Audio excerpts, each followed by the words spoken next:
Hi guys, it's EBPMAN with Tablets for Me, and today we're going to do an unboxing review of the new Fitbit, the Fitbit Charge HR. So this Fitbit is an updated version. It was just released a couple weeks ago and brings to the Fitbit family of wearables the ability to track your heart rate. Now this one in particular speaks to continuously monitoring your heart rate, and then it also gives you the ability to have caller ID. So what we're going to do is do an unboxing, see what's in the box. These products are pretty standard with all the accessories, but we'll just review it, and then we'll talk about what's different about this specific wearable in more detail. Now, before actually unboxing the item, I just wanted to go over some of the specs or features. Now, this could be somewhat misleading because, as you see here, the Fitbit is a 24/7 heart rate monitor or heart rate band. It's going to continuously monitor your heart rate as you're working out, like many of these bands that have the heart rate capability do. And as you notice there's a claim there to better track or help with calorie tracking. Well, this isn't automatic. This is going to be something that you'll need to key in, especially as you consume food. But it will tell you how many calories are burned as you're using, working out and keeping the band in your wrist.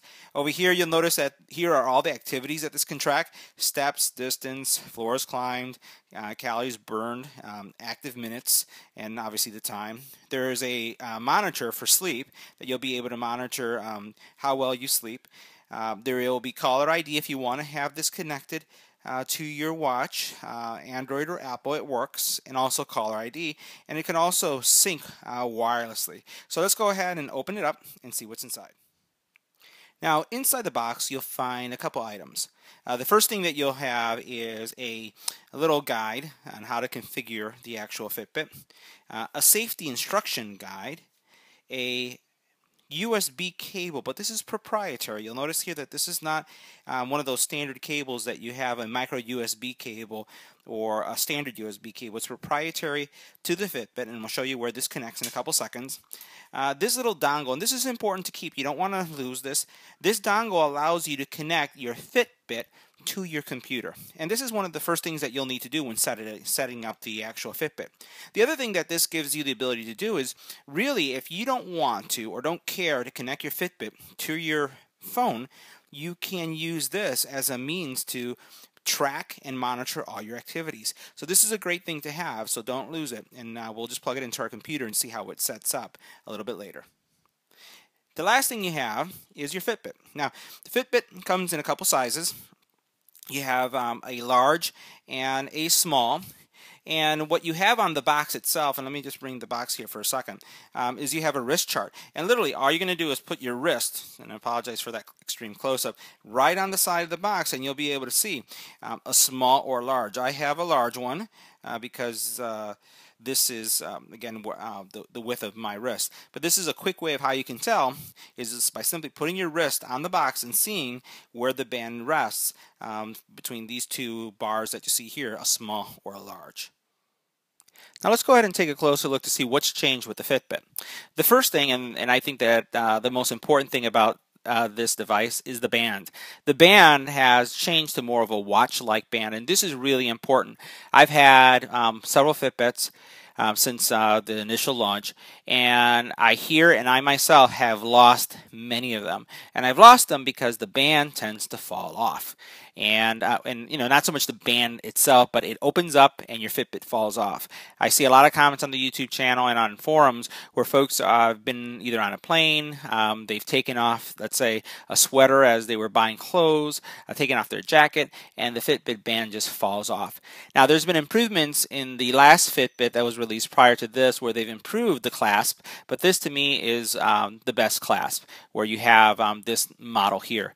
Now, the other thing that they did is they modified the material used to create the band. Now, it has a satin finish to it, but it does have a textured finish. If you can see right there, there is some texture, and let's try to make sure we have that in focus so you can see that. There's some texture, but that texture isn't really a very rough texture. It's a satin finish to it. It's very soft, but you can feel that there is a pattern here. This is your LED here, and really it's not connected. I haven't synced it yet, so you're not going to see anything there, but you'll notice when I pressed it, here your heart rate sensor is trying to go off. But you have the buttons in the inside. Now, Some of us may like it, some of us may not like it, having the button on the inside versus on the outside. I tend to like it in the inside, and I'll tell you why. Let me put on this band really quick so you can see. And again, it's very rubbery, and there's kind of, as you're opening it right here, there's actually some friction here and something that's holding it in place. So it looks like, you'll notice right there, see that little clasp right there? It's kind of holding it in place, and that's great because if you've worn a watch before, you know how annoying that is when this moves up and down as you're wearing it. And if you're going to be wearing this at night, you definitely don't want this to catch. So I like that feature as well. Now, when I place this on my wrist, one of the things that is probably difficult when you're wearing a wearable like this is if you're doing push-ups and your wrist goes this way, if the button that you see here was on this side, you'd be pressing the button on the actual wearable on your fitness tracker. It could turn it off, it could stop the timer. So having it on the inside is a nice feature. So I just wanted to highlight that. So on the back here, as you saw flashing, our heart rate monitor, we still need to activate it, which I'll show you how it's done in a couple seconds. And then you have the charging area. And simply, all you do is you take this cable here and you just place it. If you try to put it the wrong way, it's not going to go in. Oops, sorry, apologies for that. What we'll do is, you'll notice it goes right here, face up, and as soon as you put it in, we'll do it like this, it just snaps in, just like that. See how that worked? Let's go ahead and do that one more time off camera, so I can get that in nice and tight. Okay, there it goes. So you notice nice and firm. It goes in, and the key here, as I'll take it off, is you'll notice how it has those little teeth right there. There is a groove right there as well. See that? And what you'll do, and that's your contact, all you'll do is you'll push it in firmly, and then it will place itself, and you can use your standard computer to charge this, or the brick that you have with your phone to actually charge the Fitbit. Let's go to the computer so that we can activate this and see what's involved. So the first thing you're going to do is go to Fitbit.com, and then you're going to go and select Setup. Once you go into the Setup area, you're going to have the choice of selecting or identifying which type of Fitbit you have. If you have some of these other activity trackers, you would work in that area. But here, we're working with a Fitbit HR.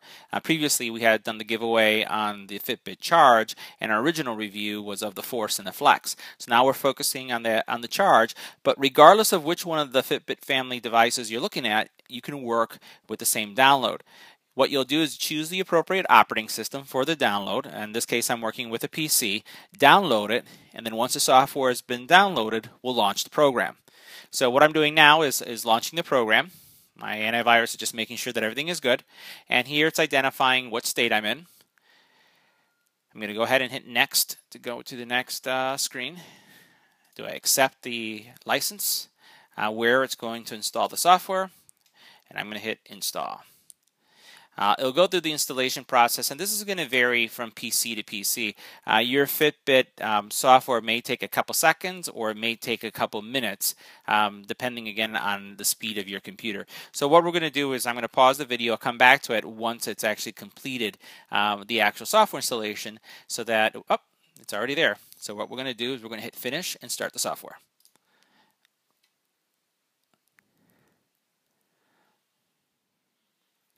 Now what you'll do is, once you've initiated the software, you have the choice to either set up a new Fitbit or to synchronize your Fitbit.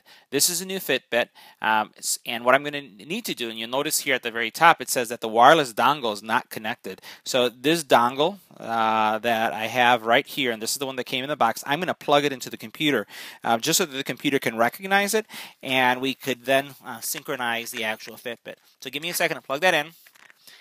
And now that I plugged it in, my computer has responded by just giving me a little chirp that the dongle has been connected. And you'll notice now that I'm getting the dongles being updated. So we're going to give it a second to allow that to happen. In most cases, this is pretty common. I do a lot of reviews, and I find that the devices that have been shipped may not have the most current software.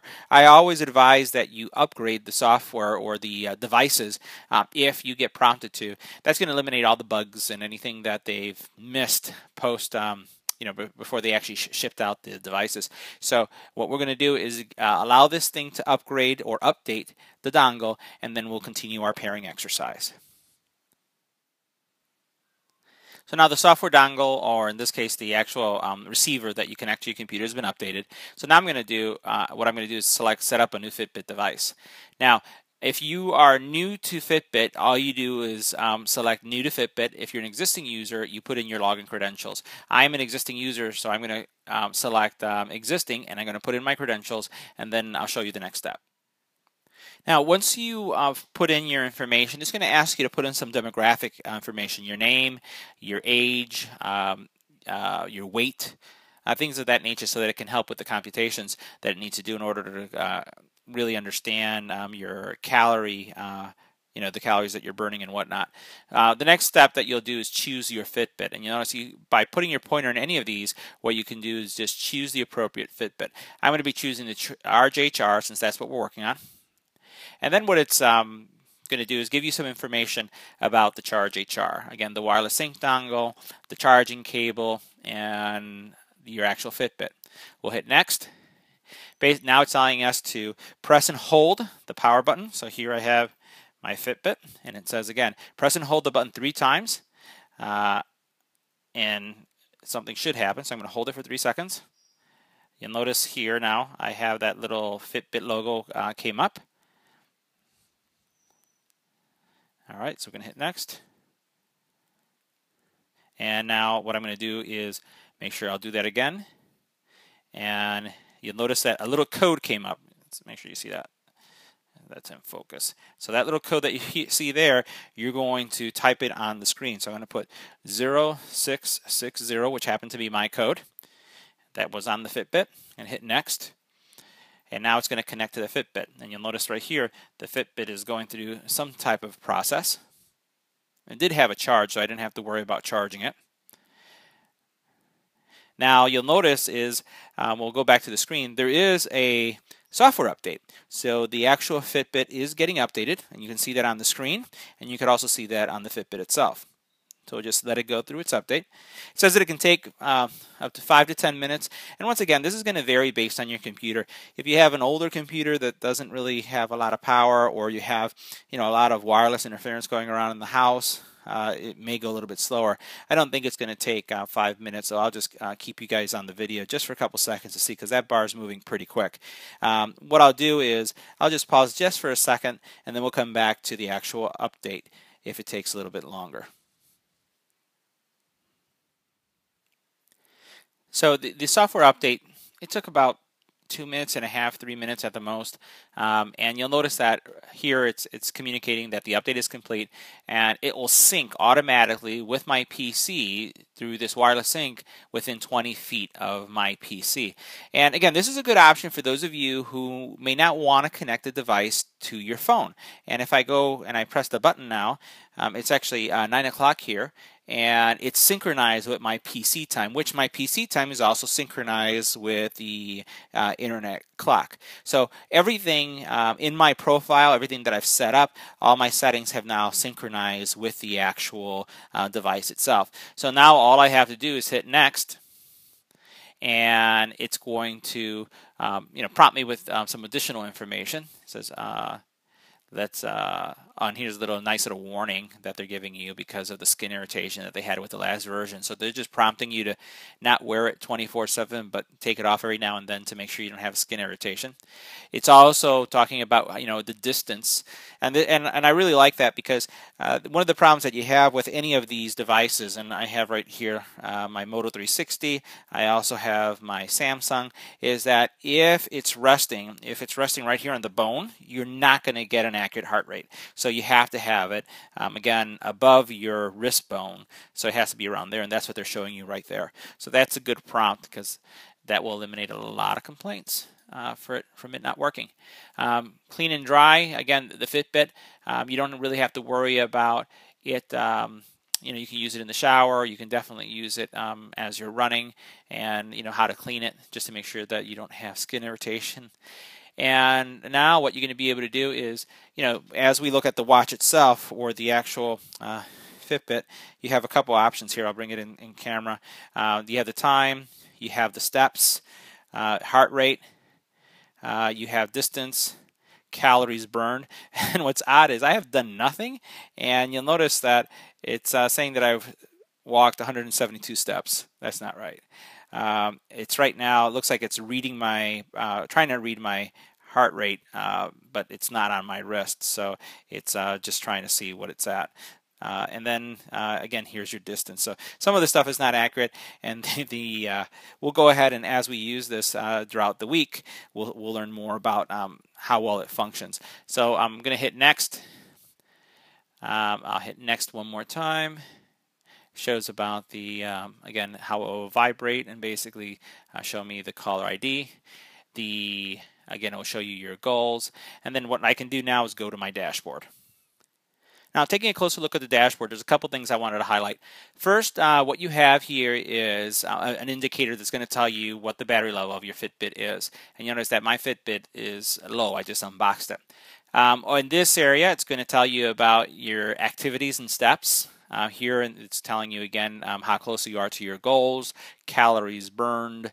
You have distance in miles, active minutes versus non-active minutes, and the key here is that you want to be as active as you can, not sitting down all the time. The number of floors that you've climbed.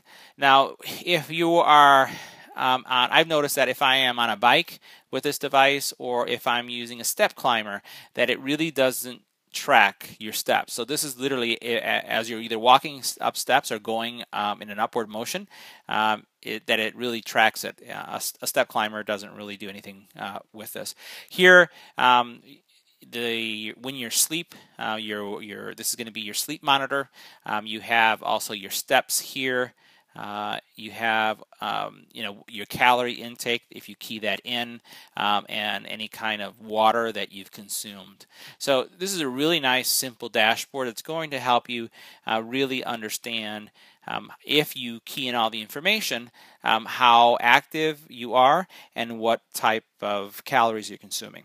So what I'll do with this will end the review and unboxing of the Fitbit Charge. I'm going to wear it for a couple days. I'm going to compare it to the Moto 360, which is another wearable that has a heart rate monitor as well. I'm going to use also my Samsung Gear S, and then I'll come back with another video sharing with all of you what my experience is. Once again, thanks for watching. Thanks for sharing. Don't forget to like. And as always, please share these videos and subscribe. Thanks again.